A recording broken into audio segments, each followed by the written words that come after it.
The big theme here was publishing in the age of platforms, and luckily that's been the big discussion is, everyone gets excited by platforms like Facebook and Snapchat for distribution, but there's still a lot of outstanding questions when it comes to building real businesses and real differentiated brands in an age of platforms. There's not a consensus on anything. I think obviously it does depend on the publisher, but I think one of the things that I took away in talking with Justin Smith today from Bloomberg, who has a pretty nuanced view of platforms. He's not overly optimistic.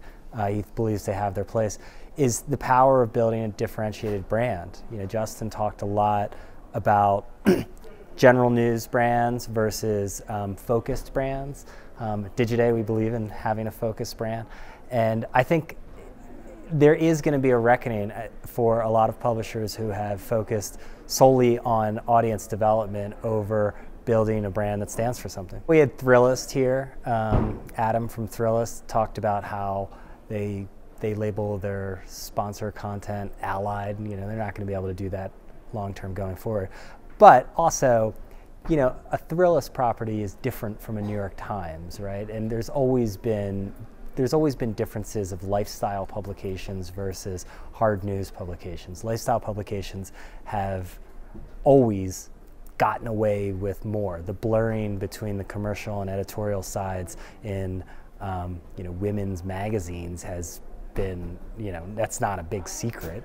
So I think, it'll continue to evolve. I think what's interesting about the conversation around native and brand content is that it's in some way a reaction to the commoditization of standard advertising. We had Brian Sugar here from Pop Sugar, and he doesn't want to run any display ads on their properties.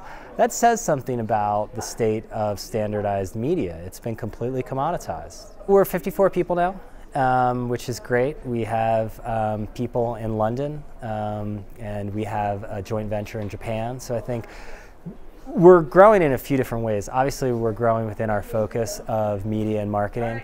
We're also looking to launch new brands in other verticals and to take our model and tweak it and apply it to similar models to media and marketing, but different industries. And geographically, we're expanding. We have several events in Europe, and we'll be doing awards in Europe. We've got a 2-person editorial team that very soon, I hope, will be 3. That reminds me I need to check on that.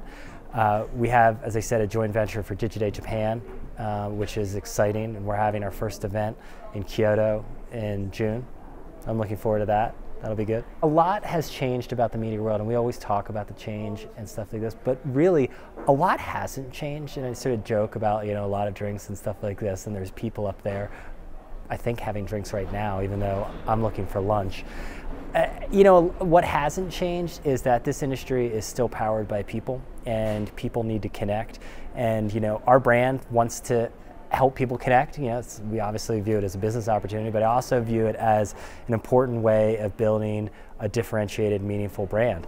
If you can convene 175 top publishers and also 150, 175 technology companies to meet and interact and to come up with hopefully shared solutions to common problems, that's a good thing. That's worth more than someone who just lands on your Facebook page and bounces and never even knows where they are.